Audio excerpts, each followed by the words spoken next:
Assalamualaikum warahmatullahi wabarakatuh. Masih bersama dengan Seni Perang. Kita akan membahas tentang Abu Ubaidah bin Jahro, pemegang amanah umat, yang bersumber dari buku Jenderal Islam paling berpengaruh sepanjang sejarah, karya Nabawiyah Mahmud. Selamat menyaksikan.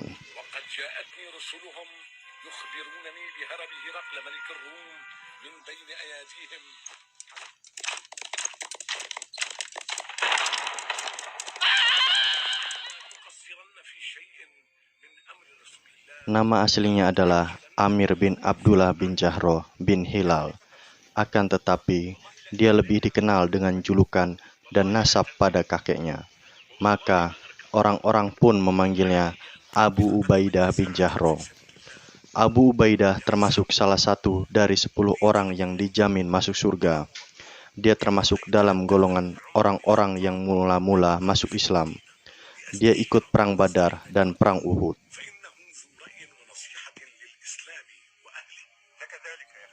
Abu Ubaidah bin Jahro radhiyallahu an adalah seorang pahlawan dan pemimpin yang gagah berani dalam banyak pertempuran. Kisah keislamannya dimulai dari Abu Bakar As-Siddiq radhiyallahu an, sebagaimana kelompok dewasa yang pertama kali membenarkan Rasulullah Shallallahu alaihi wasallam dan memeluk Islam.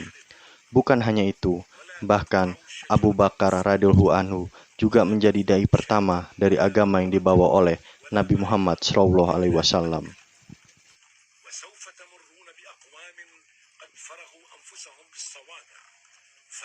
Suatu hari, Abu Bakar radhiyallahu anhu duduk dan berbincang-bincang bersama sahabatnya Abu Ubaidah bin Jahro.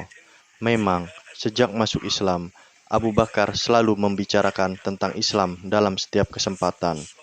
Dari perbincangan itulah, Allah Subhanahu wa Ta'ala membuka hati Abu Ubaidah bin Jahro untuk memeluk Islam dan mengimami apa yang diyakini oleh Abu Bakar radhiyallahu anhu. Maka, keduanya berangkat menemui Rasulullah SAW untuk menyatakan keislamannya di hadapan beliau dan bersaksi, tiada ilah yang berhak disembah selain Allah dan Muhammad adalah Rasulullah.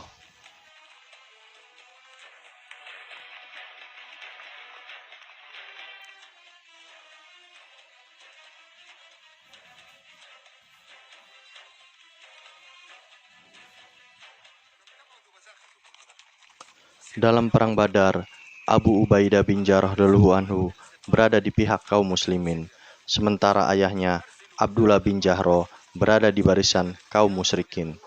Dalam pertempuran, orang-orang musyrik lebih memilih menghindar daripada harus bertemu dengan Abu Ubaidah bin Jarrah radhiyallahu anhu, kecuali satu orang, yaitu Abdullah bin Jahro, ayahnya sendiri.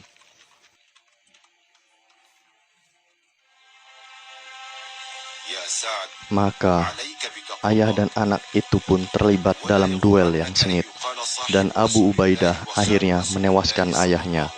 Setelah pertempuran, kaum musyrikin selalu membicarakan kebengisan Abu Ubaidah bin Jahro radhiyallahu anhu dalam pertempuran tersebut karena telah membunuh ayahnya sendiri. Di sisi lain, kaum muslimin memperbincangkan keteguhan iman Abu Ubaidah bin Jahro radhiyallahu anhu. Hal inilah yang membuat hati Abu Ubaidah bin Jahro radhiyallahu anhu gundah.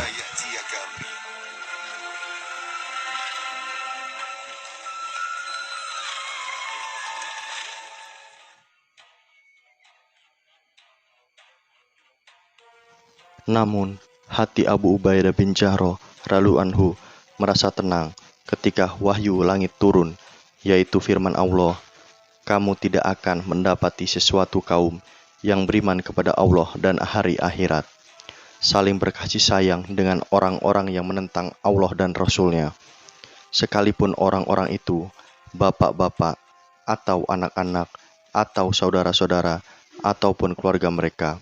Surat Al-Mujadilah 58 ayat 22. Ayat inilah yang memberi penghargaan atas perbuatan yang dilakukan oleh Abu Ubaidah bin Jahro radhiyallahu anhu, yaitu ketika dia berperang demi keimanan kepada Allah Subhanahu wa Ta'ala.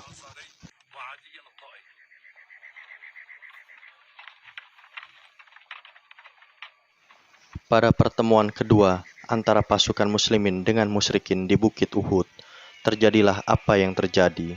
Sebagian pasukan muslimin meninggalkan Nabi Muhammad SAW dan hanya beberapa sahabat yang tetap kokoh berdiri di sekitar Nabi Muhammad SAW. Saat itu, kaum musyrikin menyebarkan isu bahwa Rasulullah SAW telah wafat dalam pertempuran. Dalam perang tersebut, Rasulullah terluka, gigi seri beliau patah karena pipi beliau tertusuk oleh dua lingkaran rantai pada topi besi beliau. Spontan, Abu Bakar radhiyallahu anhu dan Abu Ubaidah bin Jarrah radhiyallahu anhu berebut menghampiri Rasulullah SAW.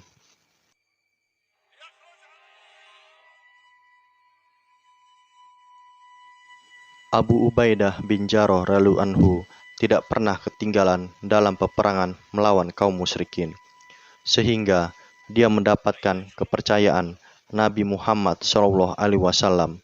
Terbukti pada saat pembebasan Mekah, beliau menjadi yang terdepan dalam rombongan Rasulullah SAW.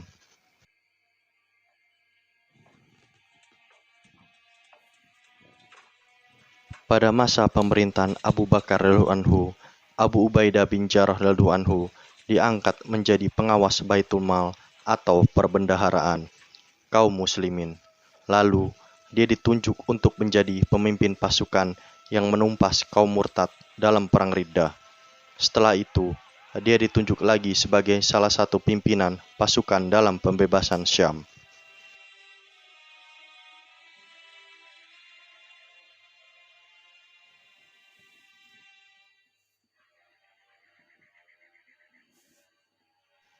Khalifah Abu Bakar radhiyallahu anhu telah menunjuk 4 orang pemimpin pasukan muslimin dalam rangka pembebasan Syam.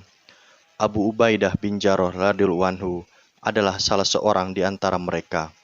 Bahkan Abu Bakar radhiyallahu anhu juga menunjuknya sebagai pemimpin tertinggi saat 4 satuan pasukan tersebut bertemu di Syam.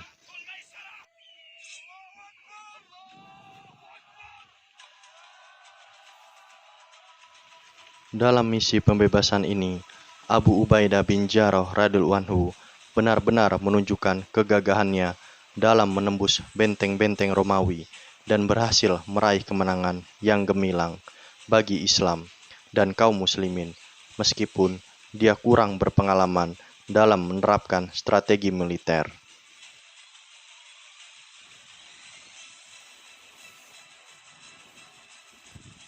Wabah taun menjangkit dan menyebar di daerah Syam dengan menelan korban jiwa yang kebanyakan adalah tentara kaum muslimin yang berada di sana.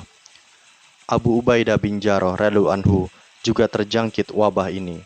Maka Khalifah Umar segera mengirimkan surat kepadanya agar ia segera keluar dari daerah tersebut.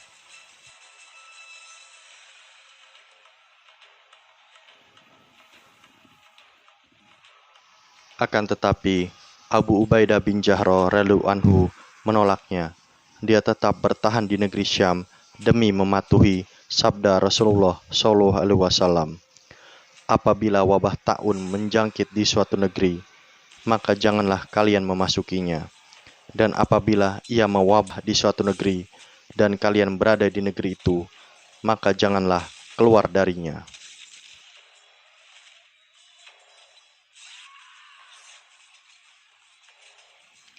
Abu Ubaidah bin Jarrah radhiyallahu anhu meninggal pada tahun 18 Hijriah di saat dia berada di puncak kemenangannya. Semoga Allah merahmati pemegang amanah umat ini dan sekaligus pemimpin mereka.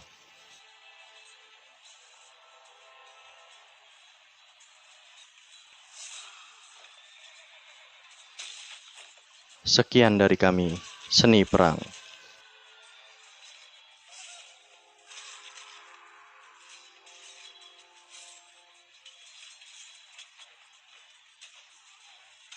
Bila Anda suka dengan video ini, bisa diklik like dan subscribe.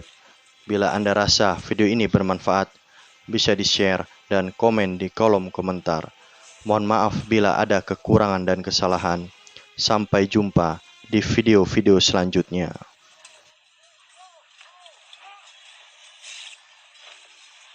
Salam seni perang.